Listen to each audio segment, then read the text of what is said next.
Assalamualaikum warahmatullahi wabarakatuh. Hari ini kita belajar latihan untuk menghitung return dan standar deviasi portfolio. Today we are going to learn how to calculate the return and the standard deviation of combined assets, or you can say as portfolio.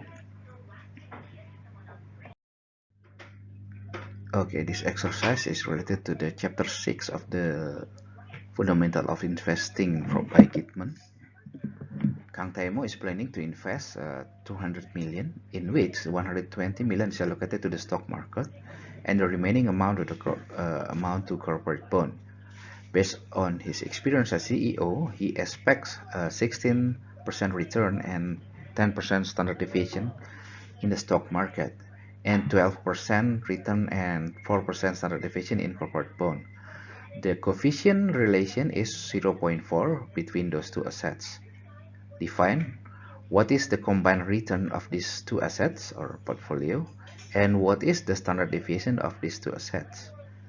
Oke, jadi Kang Temo berencana untuk berinvestasi 200 juta dolar, di mana 120 juta itu diinvestasikan ke pasar saham dan sisanya ke obligasi korporasi ya. Berdasarkan pengalaman dia sebagai CEO, ia mengharap return atau pengembalian 16%, standar deviasi 10% ya kalau di pasar saham. Sementara di obligasi pengembaliannya 12% dan standar deviasi 4% di obligasi korporasi. Koefisien korelasinya adalah 0,4 antara kedua aset tersebut, maka tentukan berapa return gabungan dan standar deviasi ya. Oke, untuk yang pertama ini cukup mudah ya, namun yang kedua ini cukup tricky ya.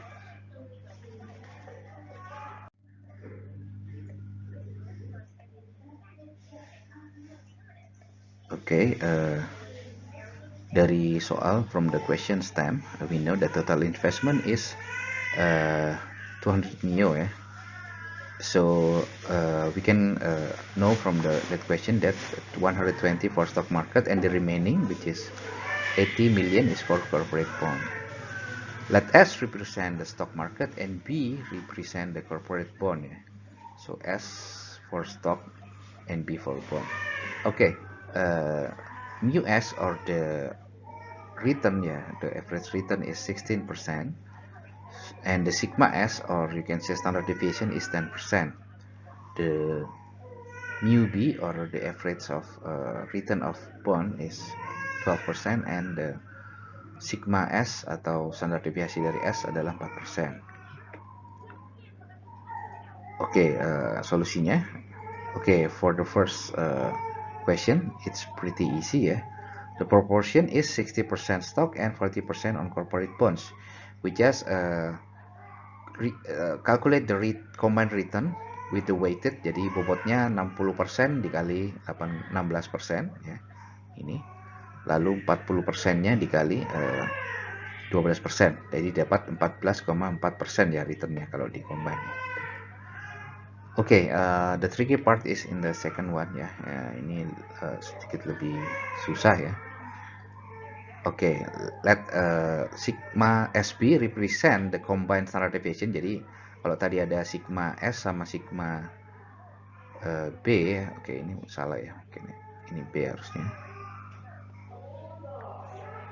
Oke.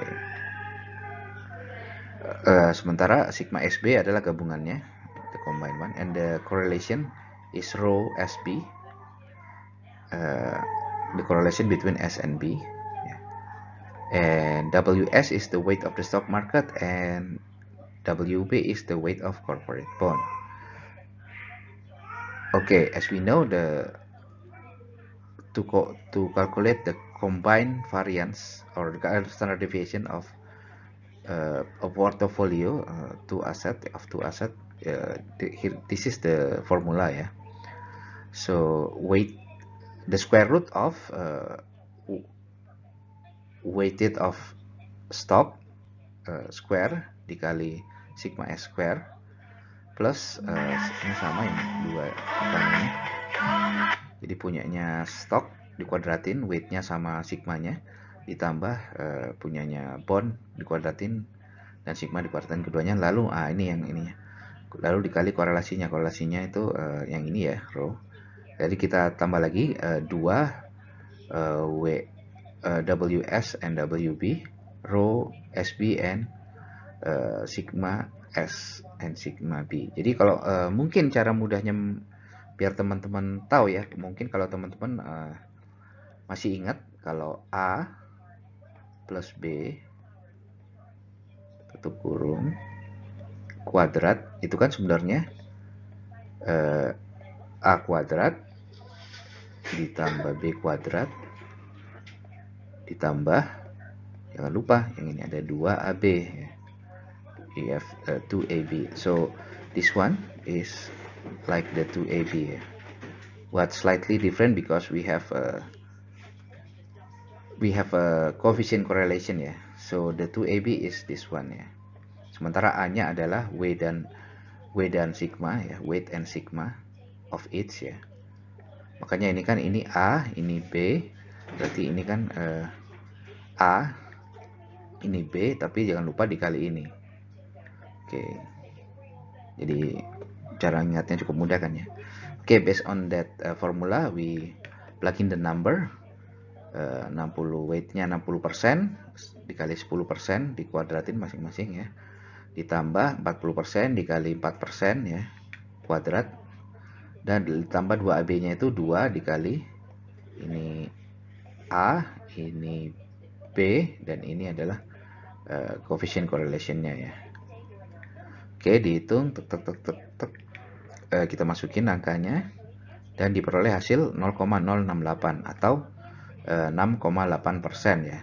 Oke, cara mudahnya udah benar nggak sih 6,8% ini? Oke, cara mudahnya ngetahuin kalau dua dicampur, yang satu sigmanya adalah 10, satunya 4, mestinya kan hasilnya harusnya antara 4 dan 10 gitu ya.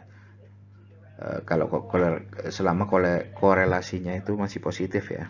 Jadi di situ kita bisa lihat, oke, karena dia di antara 4 sampai 10 berarti jawaban ini adalah benar.